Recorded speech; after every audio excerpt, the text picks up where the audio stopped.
An NBC 10 investigation. He was as young as 4 years old, beaten, stuffed in a cardboard box, and abandoned in the woods. A case so cold, police have chased hundreds of leads to dead ends. But a new tip has emerged. You think you've solved the case? I think I did. The boy's DNA, or even a unique ear, may prove this latest theory. There is a similarity. And might put a name on a grave that's read America's Unknown Boy for nearly 6 decades.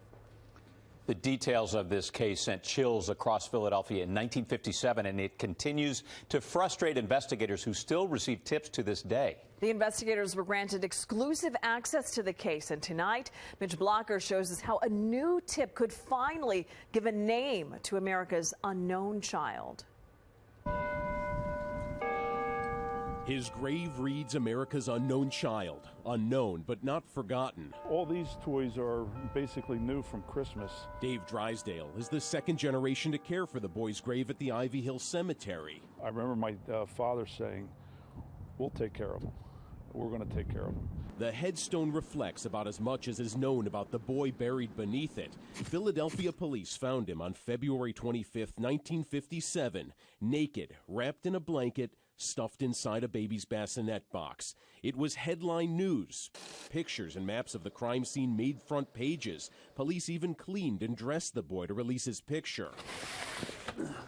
Today, Sergeant Bob Kollmeyer is the third generation of Philadelphia police detectives to search for the boy's killer. To put a name on the child and to solve the case, it's the ultimate in police work. Through the years, police have followed so many leads. Something about a woman who rented an apartment during the time frame. Each dead end is buried inside these boxes. Has the public ever seen what's inside these boxes? Not to my knowledge.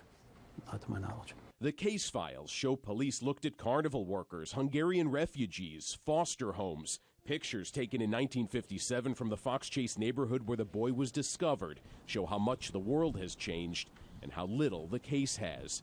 By 1998, DNA technology gave police new hope. They exhumed the boy's body and took a sample from a remaining tooth. They watched his reburial closely, paying attention to anyone attending.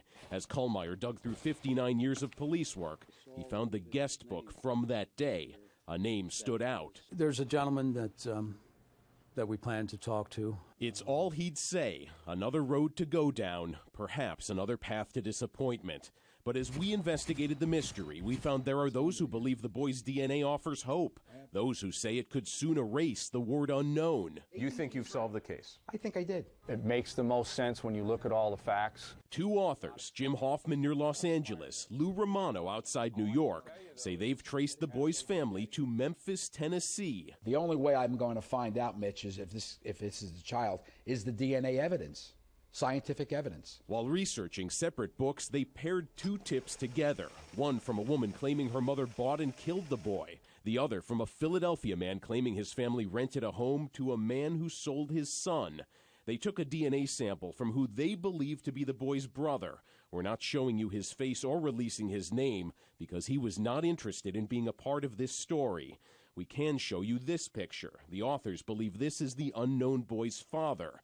We asked Philadelphia's former assistant medical examiner and current Montgomery County deputy medical examiner Greg McDonald to look at the pictures of the boy, his potential brother and father. There are some similarities to these pictures, enough similarity that I think is worthy of further investigation through some more specific laboratory tests. McDonald was working in the Philadelphia Forensic Lab in 1998 when the boy's remains were brought in and DNA extracted. The upper portion of the ear that we call the helix is a little protuberant or pushes out. He saw something similar in his potential brother. His right ear points out in a similar way.